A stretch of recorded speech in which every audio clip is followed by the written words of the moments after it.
Hello everyone, it's Ryan again with Dark Winter Moon in Boston, and today I wanted to talk to you briefly about some practices that you can use to boost your own spiritual growth. So let me start with the word practice. So a practice suggests something that's done regularly. So preferably whatever you do, it's good to do it on a regular basis, best if it's daily. And practice also to me means it's something that you start out at that you're not really that good at, that maybe you don't see results. But as you continue to apply yourself to it, you practice it and you get better. I believe that anything can be practiced and improved, that you can get better at anything by doing repetitions of it. That applies to magic, that applies to meditation, that applies to reading, that applies to art or language. It applies to everything. So I started out with meditation, getting kind of frustrated. It was kind of hit or miss. I would do it for a while regularly, and then I would stop. But over time, it finally dawned on me that meditation, when you're sitting down and you're trying to do it, you are doing it. Even if you're not entirely successful, even if you're still judging what you're doing, still thinking about it. The goal of meditation is the practice of it, not actually an end goal. It's the path, it's the journey, not the destination. So over time, when I realized that meditation was something that you just kind of did, that released me to stop judging what I was doing. And I think that's something key to most practices. Don't judge what you're doing through this preconception of what you think that you should accomplish with it. This can be applied to any of the other things I'm going to talk about today. So basically, when you're able to stop judging yourself, you're able to allow yourself just to experience the practice of meditation. And after I did that, I felt like I started really getting into a rhythm with meditation. And what meditation has done for me is allowed me to still my mind and calm myself and focus my energies and thoughts to the point that I'm more receptive to what the universe and what my deities are communicating with me. I use it before I create a sigil or before I do a tarot card reading to center myself. And if you want a great meditation practice that I have used over the years, I've created a video a few months ago on a chakra meditation that I do pretty regularly, and I've linked it up here. So check it out. It's a really great, helpful guide to get you started on a regular meditation practice. So again, that's the word. I meditate almost every day. And by doing that, even if it's just for a quick 5 minutes or even less, if you can commit to that practice, even for a short time every day, you will be surprised at the results you get. So I'd recommend trying it. Another great way to add to your spiritual growth is a practice that I have done pretty much all my life, or at least once I could read and write, and that is journaling.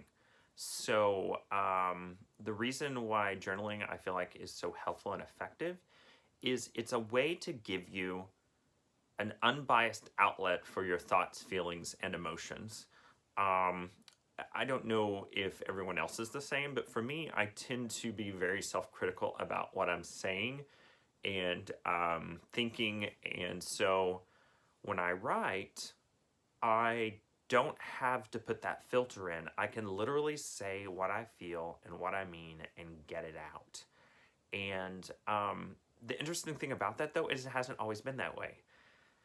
It's interesting how different practices work with each other. And I think through meditation, the trick that I was talking about where I was able to stop judging my meditation, I applied that later to my journaling. And once I stopped judging myself for what I was writing and thinking and feeling, my journaling became even more cathartic. It became even more powerful as a way for me to get out my thoughts and feelings and emotions and to organize them.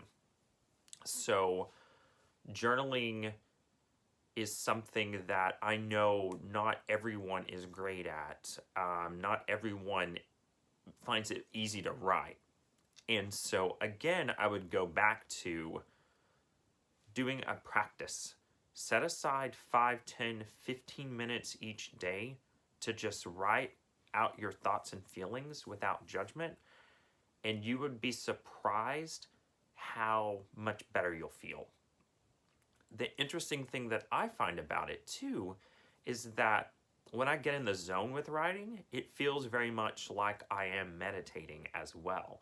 And so I feel like too that these other practices, as you do them, you can get into this sort of very focused zone that is also a meditative experience. So I find that very interesting too. Another component to the journaling that I have found very helpful, specifically in magic and witchcraft, is creating what is called a book of shadows. So this is my book of shadows. As you can see, it's much loved and much used. I have dreams of rebinding it. And this has often served me not only as a place to record spell ideas, things I've learned about the craft, experiences of the craft. It has been a journal for me as well. So there's no reason you can't combine a journal and a book of shadows. You can use them together, you can use them separately, you can do any combination thereof that works for you. So what I find too interesting about a book of shadows in the magical realm is that I chose a sketchbook that was unlined, which I prefer unlined pages so that I can do whatever I want on them. I feel like the lines get in the way for me. I took this and I found some fabric, and I didn't do a great job, but I did cover it with velvet at the time, which used to be green, but is now kind of a deep rusty woodsy color, which I love too. So my point about that is that when I chose this book and I covered it lovingly and with intention, that added to its power for me. And by adding in different pages and even stickers and allowing myself for it to be a creative magical outlet, along with being a journal, it added to my practice, it expanded it, and it's something. My Book of Shadows is so personal to me. There's very few people that have seen these pages besides me, and there's something about witchcraft that in some ways I feel makes it more powerful by making it a secret. Another thing to call a Book of Shadows, another term for it, is a book of secrets. And that's not exclusionary, it's personal, it's deeply personal. So this book in some ways is me. It's sympathetic magic and adds to its power. And when I write something in here, in some ways I'm talking to myself. And I'm also talking to deity in the universe. And I think that's a very powerful way to connect and expand your spiritual consciousness. Another thing that I find adds to my spiritual practice is reading. Books of all kinds can add to your knowledge, and many books, depending on what meaning they have for you, can add to your own spiritual growth. From the self-help book to books on witchcraft, books on spirituality, even fantasy and science fiction and fiction books can all provide you different perspectives and insight that expand your mind and spirit, and give you a different way of looking at things that is sometimes helpful for if you're stuck or you're trying to find answers and move beyond a blockage in your life. So I have found there are many benefits to reading, and I have used my intuition a lot of times to decide which book I should read next, and it always feels like whatever book it is on whatever subject, follow some sort of continuity if I trust myself to follow that. Which brings me to another point, the development of intuition that has come due to meditation, journaling, and my other practices that I do on a regular basis. So you, with that expansion of mind and spirit that you get from a regular practice, you get more in tune with yourself. And when you get more in tune with yourself, you're able to move things out of yourself and out of the way that are holding you back and blocking your gifts. And one of those gifts that I've really noticed that a regular practice has enhanced has been my intuition. Physical practices are also really helpful for developing yourself. For me, yoga has been that practice, which in itself also is a meditative experience. But it doesn't have to be yoga. So you can do a martial art that has a spiritual component. You can do Pilates. There's lots of things. You could run. You could hike or go outdoors, especially, is important. To me, I think being outdoors in and of itself is very conducive to opening yourself up and growing yourself spiritually. One of my favorite things to do in that regard is to walk. And there's something about walking that starts to free the mind. It's very rhythmic. You align your breathing with the movements of your body. And for me, I do a lot of great thinking when I am walking. And so I do a lot of it, and I try to do it on a regular basis.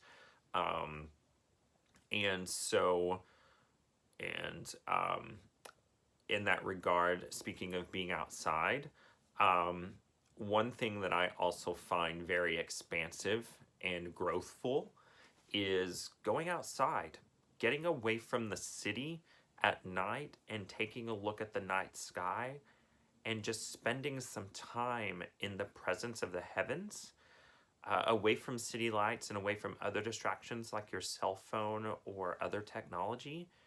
Try that. Drive out into the country, stand and gaze at the stars for some time and see what happens. That has been, if I think back over my life, I grew up way out in the country, and I had the benefit of being able to walk out into my front yard and see a nearly unobstructed view of the sky on clear nights because we were pretty far away from cities and other light pollution. And I just remember as a young person spending hours outdoors staring up at the heavens and just thinking and contemplating, and my heart would open up, and it was like I was talking to God and talking to the universe.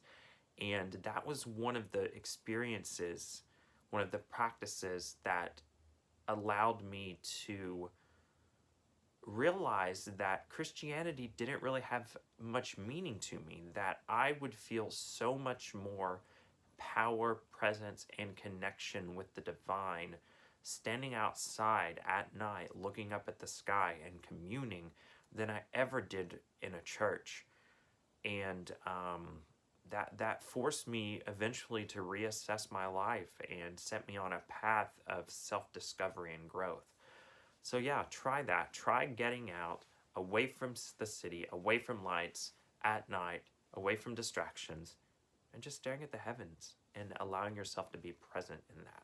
And then, of course, there's music. Adding music into any of the practices that I have just talked about is a great way to enhance your experience of them.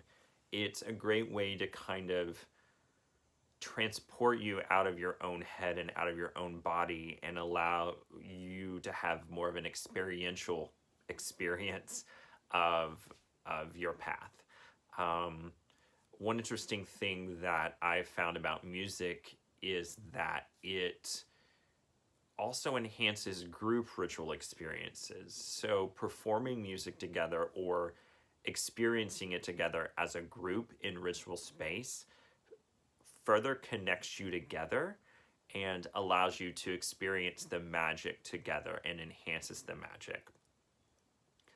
Another thing is that the performing of music. I'm a musician, and I have also noticed, especially when I know something very well, if I'm performing, I kind of transcend the experience. It's almost like I watch myself as I'm performing. Um, and it becomes this very focused meditative experience. So, music in its listening to or performing of is also a great way to improve and expand upon your path. It's ancient, it's primal. From listening to a full orchestra or classical choir to drumming in circle, music is a powerful way to enhance your path. And of course, there are many other practices that you can add to your journey, to your path to enhance it. These are but a few. The main takeaway that I would give to you is if you are looking for a new practice, look for the ones that put you into a focus meditative state, or one where you feel relaxed and aligned with that practice. If it just absolutely doesn't feel right to you, then maybe it's not. But I would encourage you to give it some time before you make that determination. In my experience, the things that maybe have been uncomfortable at first have ultimately turned out to be very beneficial to me. And there have been times where I have let go of a practice and picked it back up later, sometimes years later. And I still got benefit out of the first time I used said practice. And later when I picked it up, I realized, oh, it's not what I thought it was. I'm different now, so my approach can be different and my connection to this practice can be different. So what I'm getting at is experimentation is okay. You're never failing at any of these practices. If you don't succeed at them, just give yourself space, give yourself time, and allow yourself to explore. That's what I would recommend. So, as always, thank you all for joining me. I hope this has been helpful. I would appreciate your support with likes and subscribes. And also, you can find me on Instagram at dark.winter.moon. I also have a website, darkwintermoon.com, or excuse me, darkwintermoon.boston. And I also have a Patreon, Dark Winter Moon. So I would love all your support. Thank you, blessed be, and have a wonderful weekend.